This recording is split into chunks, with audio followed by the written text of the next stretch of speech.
Zai Paul te thiam sat le ani mai lo wa ro pui le mai lal pan ro pui de tang ro se kan thu pui kha ngai tha to kan chang ta lang chang lak chua pakhat kha kan tran tu khan na ran share to pahnia oma pakhat kan share le ange chang chen tha ma thai ria bung som ni pasari la chang somruk pahnia tang hian somruk paruk zoin pathian thu ngai thang u tin tu ka chuan chu in rin zo tu ani pui thiam lal te le pharisai te chu pile ta ne na alom khom huaya kapu chu ti der tu chuan adam lai khan ni thum chuna ka tho le ang ati ti kan thereng ani chu ti chuan khan chu ni thum ni theng veng thaturin thu pero chu ti lo chuan azir tir ten ama chu an ber hlawanga van tlang ne na mi thisi nga ta tho le ta ani an ti da ange ti chuan ti der na lung zok chu amasa ai khan a thalo le zolang an ti a pilatanan he na veng tu sipai te in ne lom kalwala in thei angin ven thattir ta chu ati a chu ti chuan veng tu sipai te ne na vakala than chuan ven thattira lung chu an chin chia lal pa thu kan share te kan tan mal som ro se amen i trong tra yang u lal pa kan pathian lu tak min khoi tu tun kar bul tang khan lungai hapta ti in lungai hapta om sia te social media kan thira ngai nom kan ti a Good Friday kan lo mang zowa tu ke la hian la li so Krista thole la niro pui taka hian ko han ho te kan lo kal kho Good Friday ya kha chuan la li so Krista tur la cross Calvary tlang ten om tak chan chin mi swal hem la chu mi chan chin kan gai sa thin ani tu ke na ro chuan mi swal ngai dam ten o tlang moi Calvary mi ten mu sit ba se tlang dang zong a in ke zong ka gai na le o hin na tlang o mun thiang lim pathian ti sna luan na chu ti in fak na la kan lo sa thei ta lal pa ve la hian i thu thei kim lovin kan sia a kim lovin kan soi thin tun hola hian rei tak po kan soi thei lawang kan soi ang te kor hanau tan atharin mamin som sakle turin lali suam hegin kan dila che amen lali suwa chung changa hian a kan ngai thatam to pathian thu hi kan hian lo po hiam to lawa ama ro chu pathian thu hi amak e maya kan hian to hlu vek kan soi zela khowela hian kan soi zo don lo ani Calvary tlang chan chin ni soi zo chi ani lawa wan theng pain soi zel tur ani chuwang chuan kan soi seng don lo chungin wena hian kan thut bun ten chen lawa reil tu kha soi kain huam lem lo ke ma po ka tum bok lawa a om to vel kha an soi tu rai ngai la karil ro chuan thole na thu ma ni se Calvary tlang om zia cross om zia hi han soi thol le deu lek du na kan ya a chan chu lali so Krista tur na kan ngai to kan ngai thak hian ama kan wa khongaya ama khathil kan bela lali so kan khongaya tur la heom kan tia ma se cross tur la hian ngen tir ti soi ma sak ka du ta tani lali so cross tur la hian en tir poimo lutup ania cross tur la suan en tir poimo em mai chu chatuan hrim na hrim hun mei dil ani hrim hun mei dil en tir na ani cross lali so na tur ti ngot thani lawa hrim hun mei dil en tir na nia eng wangin nya tuar khem huna nang le ke kan kal don kan shet ma hau khan khem hun kal tur lo piang bo chafa kan ya wangin chu chu kan kal na tur cha to na khem tur kan nia wang khan khem hun be dil hi pathianin alo bot sai ani chu chu chiang khop maya khem hun chu mi sual te khem na tur ta na pathianin na aruat ani te suan chan chin tha ma tha jiak bung som le bung som ni panga cha som li pakda chuan heti hian kan hua tin avei lama mi te ne na chuan an chedong tu kum khomei dia bolale atir ko ta tan an bo saya chuan mi kal son rau kalati ang ati Sham hun om lo wang ti rin ngot tu ran ni lo ma ni kain hmang ai wangin sham hun ka kal khe mai ka kal sak lo ti lam ni lo lali so Krista he khovela kan lo mai dan le atan kain ser dan sang khan sham hun ko tu le siar vek don lali so kan rin na hian neutral lom thei lo neutral lom ve lo party at salom mai thei ma se lali so rin la chuan neutral lom thei ve lo ani chuang chuan thupon bung som ni chang som palia chuan heti hian kan hu boka tin thi na le mi te khwa te chu mai di la chuan an pa ya chu chu thi hi na chuan ni mai dil chu chiang hiawen ke ni soi ani lo lali suan zo hon he na thupon na khan in lar na manga zo hon he na asoi ni tu ming po nun la bua ming ziak an hu lo chuan mai di la chuan an pa ya a chiang fak khop mai tu ming po nun la bua chuang lo chu mai di la chuan an pa ya he thu hi thu poi mo to khop kal ve tlang chang chin kan sei to zong ina a thu top na poi mo top ani chu chuang chuan với nó phát triển về chỗ lo cái khom tây kan lal khop mấy po na tak tak a lo lut ren cha lo no mang mà ni ngai tua da na chuan thong e bin ka tur kan de ka mi min hua kon fi ta ken kan chang a kon fi to viau ni mai thei mà se helai mui na local kon fi ngot khan ni lo nun da boy mi ngom lo chuan mo cha tuan mấy đi la a pai don che ni a pai tu cho la lin so cross on khen be kha an dit lat ti mai lo ring tu ni na chan chin thalong tu ta din hun hi ti mai ani lo ti kha thum hang dawin a sei do a rei le zel kha chuan ka sei kha ka do ta sei mel donin ka sia chuan a rei lo theng zong in e suo thole na thu je pan tum ti kha a tum ma sa tu bel chu pui thiam lal te an ni heta bible khan kan share vek do chuan sei non le ngai viau lovin ai chi kan share vek do ni chuan thon thuang deuh hlekin soi kan du deuh hleka Isua than veng tu te kha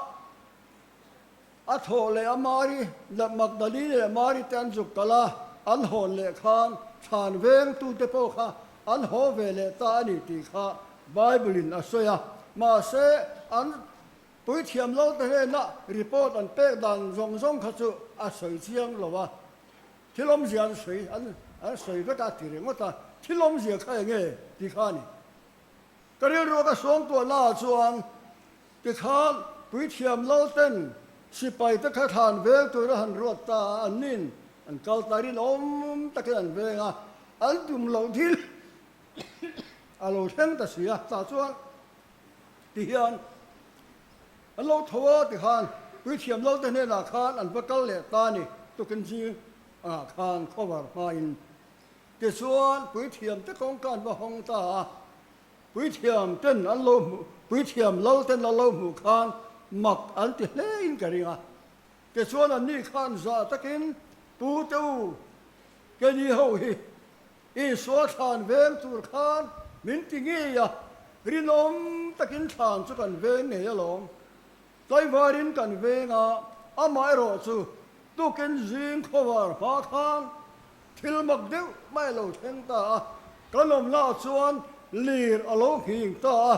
lir la sat takin alo hing ta te chuan van atangin van kil ko alo chuk thaboka ti ha om chan ta khop mai tu la in do na sa a soi tur lam in do tin zai ka thir na khopa yu thi pa ya lấy sipai le van sipai in do na tu ken la kha no mani van sipai pakhat alo kala lấy sipai ne na hin noi don ta ma se silai ri mi lo lir na san ke lo hi nga ke chuan van tir ko van na teng lo chuka antia ven tu report sipai report pui thiam lal ma khan ke chuan lung lali so than lung kha aron lung son ta dai maya ati no so ati ni nge turati kha ni turania atiang tiang lung aron lung son ta chu mai ni lawa lung chunga chuan la thu ta ati ti kha ngai to zelang o ti chuan la sei zel da na chuan chu ti lai mek chuan chu pa mel chu kol pheng mai ni avaram thak em van tir ko mel kha kol pheng mai ni asil fen ta so var to ka vura le var chu wang chuan kan hlau em pe ma kan thur sar to ka lea kan tu ta ani ke chuan ke ni ho veng tu ta kha mi thiang mai in ka lom ta ni ati ni chu ma le van sipai le sipai in thau zia tun lai hian nuclear ral thom ta kan soi khovel sarkar chak ber po hian nei ma se van tir ko pakhat ringot chak na po hi khovel sipai zong chak na hian ane don chuang lo chu tiang chu van lam sipai dang lam na chu ni no ti chuan chu tiang chu thilom dang kha alo ni tin la le lama chuan ma ri ta khan he tan lo kala zirti ta he na khan e khai lali suwa thana kan wa kala alo thole dai to lom tin limem emin thil an tum ve thunga thil pa ni om ta ni le lama chuan tho le tu hia pui tu tho kha pui thiam lal ta he na khan an wa kala mà se pui thiam lal te khan mang ang takin an ma ni khon bol pui te ferisai te ain kun khom ta anyo me chu tiang thil to then ta ka wangin pui thiam lal te le upa te chu ain khom tarap maya sipai te chu tangka tam tak an pe a an thlem ta ani ti chuan in mi te nan zo dang chunga in san dan tur po hetiang hian in sanang ramop tu painalo hiat chuan in san dan tur po hetiang hiniang he thil lo theng hin ze tlatanga ti in tangka tam tak an pe a zana kan mu thil lain a zir ti te lo kala ama chuan ron ruta ani ti ang cheu ramop tu painalo hiatin kan ngam the manga in ta neng ma hla om ma lawang ti in zep turin ku an peta ani ti chon tangka chon la an hilang zel chuan an ti ta a amaro chu da ti singa he thu hi he chan chin abu an sia theng hian a thole thu hian soi huai chulai thu kal vel chu an la soi huai ni ti in bible in min hil ani tin chu lo chuan voin theng hian thovelin lali so thi na thut bo ala tum ma na ta to lali so thi na le thole na thut bo tum sa kwa hi atam mai kan se seng lawang kan sui biao chon huna kal duak do na mi him ta hian pathian biak dan le sa kho rang kan ya chom singa alar dewa chuan hei min dep tua hian hindu ta kan ya Muslim te kan nia Christian sa khwa ni lo po Buddhism te loma ten abu oma cher tur tam takom kha soi na hun vek ani lo ama ro chu Christian na chu sa khwa kan tiang hi ani ve chia lo wa sa khwa chuan mi hring ten pathian an zon na van lam ma hian pathian oma chumi an zon na ti lung oi tum na in thoi na ama han ti lung oi ti lom tum ngar ngar na lamani ma sa Christian na poi sa khwa kan ti thona Christian na chuan ama pathian zo khan keima ni bo nu kha miron zonga miron tlana cross a tora thia tholea chu mi hring te pathianin minron zon hu na ani wangin alet ling thokani mi hring lama chuan halti loman tum muslim ho a ti dan po han sei vek tu chom hoi treu tu chom ma se kan sei seng lo wanga hindu ho chuan he kan thi hian kan lo thia kan thara wa chua ka ran nuwa kan pian choga pian chog zela he ta pathian tharau nen atopa kan zom ten tia muslim ho sa khwa chu islam ania amu chok tu chu mohammed ani an pathian mi chu ala ania an sa khobu chu koran ania chu koran chu mohammed azol nei khan wana tangin alo tla pathian hena tanga adona ni ti in sa khobu ania ma se an sa khwa hi chi khang ram ve a akhir pola chuan tu na iran ram ma te chuan akhir le tu ka wanga buai pon nia nola mel tak tak te khola ya kal se an mai bu thailo an khu ngai ta ta puan du man khuwa a tom le tu kholum noya tom tu chu sa kho thil ani te chuan mohammed hi an sa khabu karan hi an ngai san hle maya a thil zong zong hi oma ngai ni ma se ke ni nen chuan in ang lo tak kan ni pe tiang chuan ya chuan ke ni ring tu ta chuan chu tiang ang chu kan ni lo wa lali so thole na thu thup bo thei ani lo na hi kan puanga tin mohammed ta te zol ne mang tu ta chuan lali so am thu poi an khave tho sa khuwa ngai sak tu tak tak hindu ho pui thiam tele muslim pui thiam tam tak chuan christian sa khwa hi an zir na save lu tuk tak an hello ni mi alo I so point here ani india ram sa khwa te di le khabua ziak tu khan ron la len ki ma zia phe ka chuan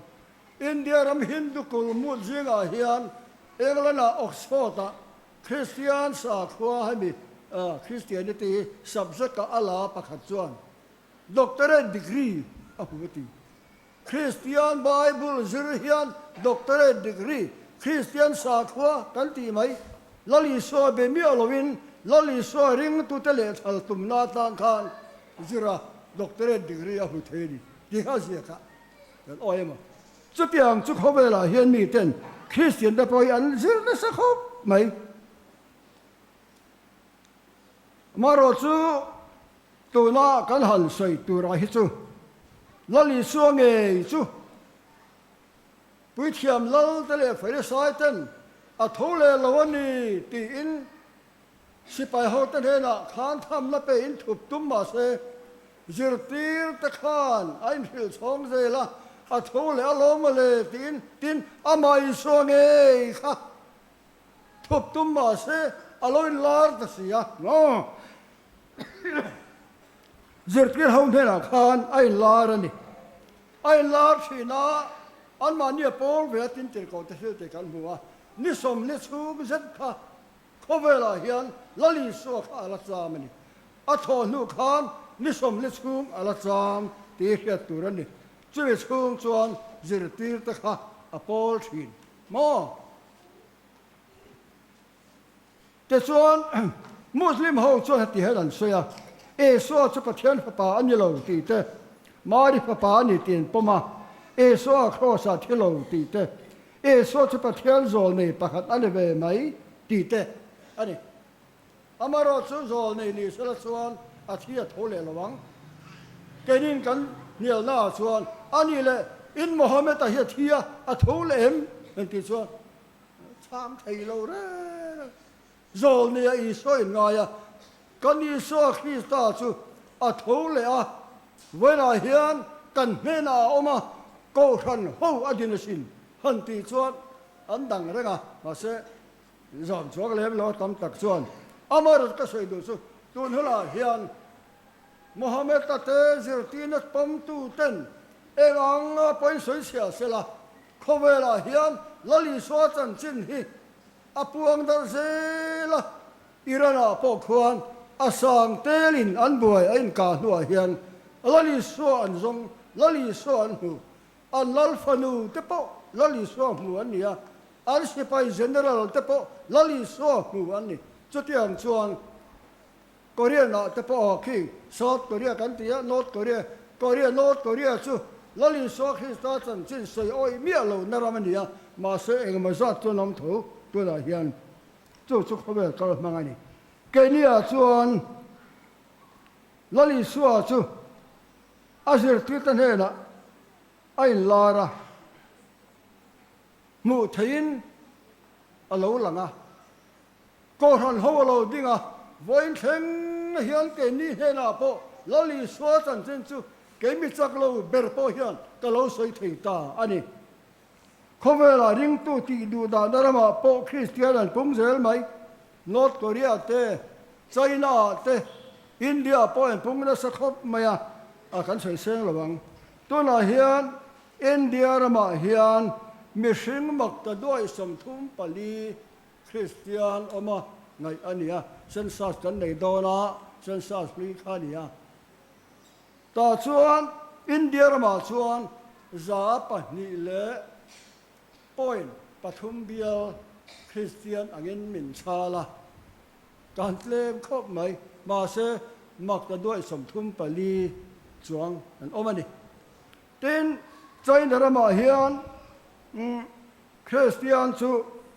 India rama le tan oma mak ta doi som nga pasari le point pasari bial vel omanga chut ani China rama chuan chu apar sena ti chuan za panga point engma zat vel ani Michigan tamawangin China le India hian Christian atam theilowa ma se China chuan sarkar hiat pui le underground ko khalo wangin tha ti dik chia chu haro me ma se khowela hian lali so khista chan chin tha ram som ni panga aron ti chuaka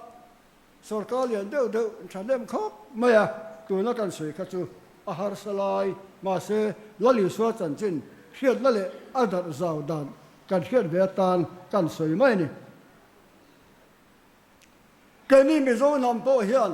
chu lali so khista chan chin tha chu alom kan tia kan long songa pathianin harla magin min kai thowa aram pum hian Christian kan lo nia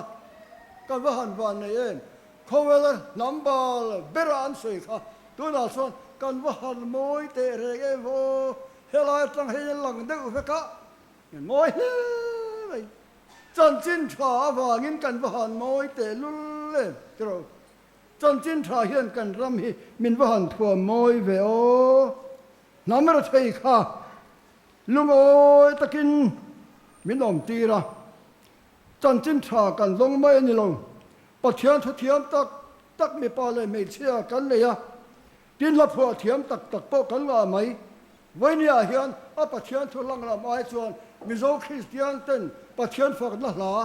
manga a thu kan oi na le kan lung le ni kan soi do ani Christian labu number zali som thum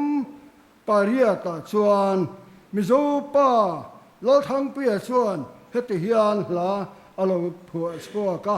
awahan ngai nom te lu em ve o tin han soi ka do ani lali so Christa cross awanga kan van nei la cross thiang lim kan ti chu cross bol ho khati thiang lim ta chutia bakin Mizoram re theile lambal kha minoti thiang lim ta lungai na sol tin reng ten mi huala thina khoi turin rin nei nung lang ka hoi ki ra ka sandam tun miron zong kalo me mani tu na hian sandam tu ngil nei tak mangai tu chuan ka thara wa san him le ta ka han ti tro kan wa han van nei ve lo thang pia hian a phu ani mai lo wa Mizoram Christian tan hian lalpan thara win na pe ani lom na tak mai thin lunga ka nei hi I swamin pe ka ni leilom na ya lom na ro pui van lom nain ka khat thin zuktia chu chi chan vo lom male ka chan vo lom male mani tan hai lu thiam mai tu re he la ti mi phua mi tan vek ti chuan cross po ma ni lo